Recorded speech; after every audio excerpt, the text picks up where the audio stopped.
Bismillahirrahmanirrahim. Atas nama Allah yang Maha Pengasih lagi Maha Penyayang, Tuhan semesta alam yang menguasai hari pembalasan. So yang ni chapter ke part 22. So saya nak cover pasal nombor individu yang nombor rohani ataupun nombor fizikal dia 4. So rohani tu lebih kepada sifat dalaman dia lah, merancang kan. Kalau dia nombor fizikal 4, luaran dia lah fizikal dia. So orang nombor 4 ni analogi hidup dia adalah merancang kan. Orang jenis ni dia suka merancang tau.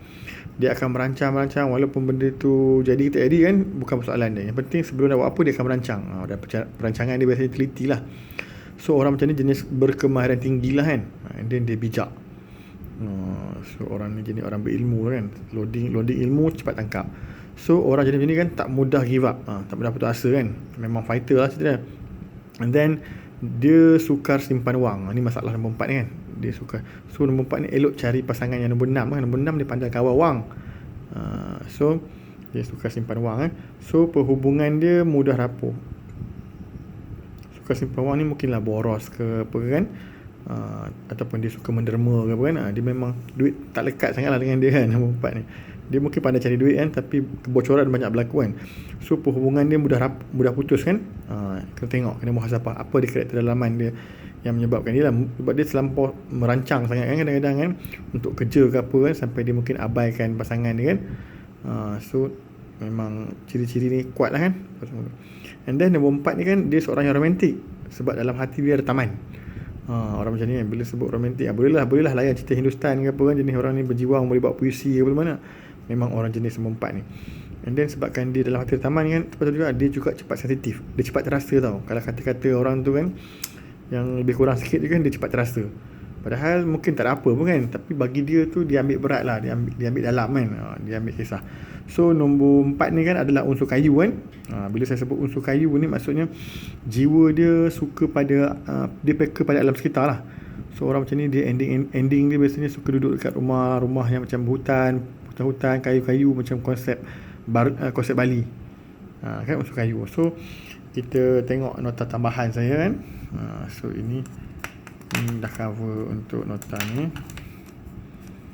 So kita tengok saya punya nota tambahan tu, apa yang kita boleh bicarakan tentang nombor asas 4 kan. So nombor apa asas ni, nampak tak? Elemen diri dia kayu kan. Betul kan? Kayu. So warna diri dia hijau. Tapi kalau dia nak buat bisnes ke apa, nak pergi keluar ke, elok dia pakai warna kekuatan kan, yang menonjolkan dia punya kekuatan. Warna coklat, kuning ataupun beige. Beige ni warna macam yang lembut-lembut tu kan. Warna-warna soft tu memang sesuai lah untuk individu yang asas 4 ni. Karakter dan personality dia, nampak tak? Dia seorang yang bijaksana kan tadi kan. Suka pada ilmu dan fakta. Nampak? Dia suka. So dia perancang lah tadi kan, mastermind, dan dia seorang perancang yang hebat lah. So sifat positif dia kalau tengok kat sini, dia bijak dan berilmu. Dia suka mengkaji terlebih dahulu sebelum membuat keputusan. Nampak tak? Dia tapis dulu kan. Kalau orang bagi dia idea ke apa semua kan, dia biasanya akan buat dia punya tapisan lah. So individu ni suka mempelajari sesuatu perkara, bekerja dengan tekun, tabah dan memiliki strategi dalam melakukan perkara. Dia punya master plan kan. Dia ada strategi dia untuk nak buat benda kan. Sebab dia kan planner, such a good planner. Macam itulah perangai dia. Sentiasa menjadi perancang dan banyak menggunakan strategi. Sebab apa-apa kan dia suka merancang. Analogi hidup dia memang merancang, key point dia. So suka pada perkara fakta dan tidak mudah percaya pada perkara karut, tetapi akan jadi taksub bila sudah yakin. Ni masalah dia kan. Dia jadi tak suka perkara-perkara tahyul apa semua kan, tapi sekali dia dah percaya kan, dia taksub. So sangat tekun bekerja, mampu bersabar, bekerja keras dalam tugasan, sangat peka dan tradisional lah. Maksudnya pemikiran dia agak tradisional lah kan, kolot sikit lah kan. Tapi dia seorang yang tekun bekerja dia mampu bersabar lah, kesabaran tahap tinggi. Dia juga workaholic lah, bekerja keras kan dalam membuat tugasan dia. So sifat negatif dia, kalau kita teropong kat sini, kita tengok sifat negatif dia sukar meluahkan pendapat diri atau berterus terang. Ni masalah kan. Dia tak suka nak luah kan, dia simpan dalam diri dia. So terlalu menitik beratkan perkara-perkara remeh sehingga tidak dapat melihat secara keseluruhan suatu perkara tu. Nampak? Dia pandang berat kan benda yang remeh tu. Dia terlampau sangat nak sempurna kan. Apa orang panggil, istilah apa ni, perfectionist kan tu. Terlalu merancang atau mengkaji sehingga melewatkan kejayaan atau mudah. Dia sibuk nak rancang kan, kadang-kadang dia melewatkan, dia lupa benda tu melewatkan kejayaan. untuk memulakan. Sebab apa benda yang bagus ni jangan di-delay kan, terus buat je kan. Kita dah niat doa, buat je kan, Allah akan urus, Allah akan permudahkan lah, akan terus uruskan. So sering kali dikatakan ketinggalan zaman kerana mereka suka pada barang-barang tradisional, barang-barang kuno kan, mistik ni barang dan sebagai. Sebab itulah mereka mengelak pembaharuan. Orang macam ni tak suka pembaharuan kan, dia selesa kan dengan takut lama tu kan. Dan ada kalanya bersifat keras kepala. Ada kala lah kan, bukan selalu. Ada kala dia bersifat keras kepala, berfikiran sempit, cemburu, iri hati, bersangka buruk dan kerekut.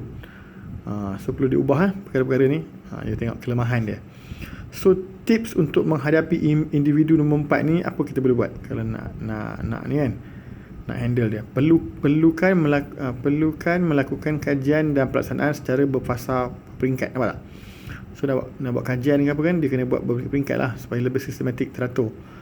Setelah fasa peringkat 1 dilakukan kajian dan pelaksanaan, maka penambahbaikan dilakukan setelah sesi postmortem dijalankan untuk fasa peringkat 1. Maka dilaksanakan pula fasa peringkat 2 dan seterusnya. Nampak tak?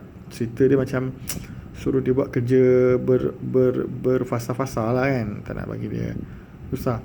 So lebih baik dijalankan kajian dan pelaksanaan secara berfasa atau peringkat daripada anda merangka perancangan sahaja tanpa sebarang pelaksanaan ataupun plan tinggal plan kan. So tips berhadapan dengan individu asas 4 ni, sebenarnya individu terlalu takut kepada kemajuan kerana perlu banyak belajar dan melambatkan kejayaan. Nampak tak? So benda yang dia takut nak face dengan ni yang susah ni kan. Dia takut nak face dengan teknologi ke kan, kemajuan yang bagus dia tak nak kan. Dia selesa dengan takut lama tu. So kena improve So sebelum berjumpa atas urusan bisnes, kita perlu menyediakan bahan-bahan atau file-file jawapan tepat supaya mereka yakin dengan bisnes. So kalau jumpa dengan individu yang nombor 4 ni kan, dia betul-betul kena bersedia kan, sebab dia lebih teliti tau. So you punya proposal ke, you punya apa kan, memang you kena kemaskan kan. Dia akan banyak tanya nanti. So you dah tahu kan, jumpa dengan individu 4 ni memang dia perfectionist kan. You kena buat proposal ke apa kan yang sempurna lah kalau you nak ada lobby tender project ke apa kan. So you dah tahu kan cara nak handle dengan orang ni. So mulakan dengan berbicara berkaitan dengan ilmu dan pendidikan kerana mereka suka pada dunia ilmu. So orang nombor 4 ni kan memang orang berilmu kan, dia suka benda-benda ilmu. So you nak jumpa dengan dia kan, sembang pasal ilmu. Cerita perkara berkaitan ilmu untuk ambil hati dia kan. Baru you boleh ni boleh kontrol dia kan, nombor 4 ni. Sebab nombor 4 ni memang suka merancang kan. Sebelum buat apa-apa ke, dia merancang kan dengan penuh spesifik. Walaupun rancangan tu jadi ke tak jadi kan, itu belakang kira lah. Tapi everything, nombor 4 ni everything was planned lah cerita dia. Dia juga mastermind kan, nombor 4 ni. Saya panggil nombor mastermind. So dia pun sama elemen kayu kan, nombor 4 elemen kayu ni. Sebagai tu kan, jiwa dia memang peka pada alam sekitar lah. Suka benda-benda yang macam ni. Mungkin dekat rumah pun suka perabot kayu kan, perabot yang jenis, dia suka benda-benda tradisional kan, barang-barang kuno kan, barang-barang lama, mistik kan. So kalau you ada husband ke wife kan, you dah tahu kan. So tolong, inilah cara untuk handle. Nampak tak? Sekali lagi kan, metafizik menyelesaikan masalah family kan, family kita, diri kita dah tahu dah. So betul saya kata kan, kaji secara lahir kita kenal diri, maka kita kenal pencipta kita. Betapa hebatnya Allah ciptakan kita kan, masing-masing kan berbeza-beza, tapi mengikut kitaran yang berulang-ulang lah, sunatullah kan, 1, 2, 3, 4, 5, 9, 1 balik macam tu lah. Dia pusing-pusing kan. So masing-masing ada kelebihan masing-masing. Cuma kelebihan you all dah belajar metafizik ni kan, you all tahulah kelemahan, kekuatan. So kita boleh improve. Saya dulu pun tak tahu kan, saya panas baran macam mana nak handle. Saya degil yang amat tahu macam mana nak handle kan. Sebab kita baru tahu kan, bila kita kaji baru kita sedar diri sikit. Kalau tak sedar diri kan, lupa diri kadang-kadang kan. Itu penting kan. Sebab tu saya buat video, saya sanggup tak tidur malam kan, untuk bagi all ilmu ni supaya you all tak buat kesilapan yang macam kita dah orang lain buat lah sebelum ni kan. Tak kenal, tak tahu anak dia macam mana, husband dia macam mana kan. Dia orang penuh dengan tanya kan, tak faham kenapa wife ni suka kontrol lah, kenapa lelaki ni cepat marah ke apa kan. Sekarang saya dah settlekan masalah je kan, solution dia. So ini untuk chapter yang ke berapa tadi? 22 ya. Saya cover untuk 4. So saya harap saya jumpa you all dekat my next video kan. Saya ada banyak benda lagi nak terang dekat you all kan. So saya harap you all bersabar kan. Saya akan cuba update lah bila ada masa free kan. Kalau saya tak ada hantar hari tu, saya tak ada hantar video, you all tolong recap balik kan, tengok balik video-video saya yang lepas. You kena belajar scan orang. Bila you selalu scan orang kan, InsyaAllah you tak payah hafal semua tu kan, dia automatic keluar. Okey ya. So jumpa lagi insya-Allah ya. Assalamualaikum.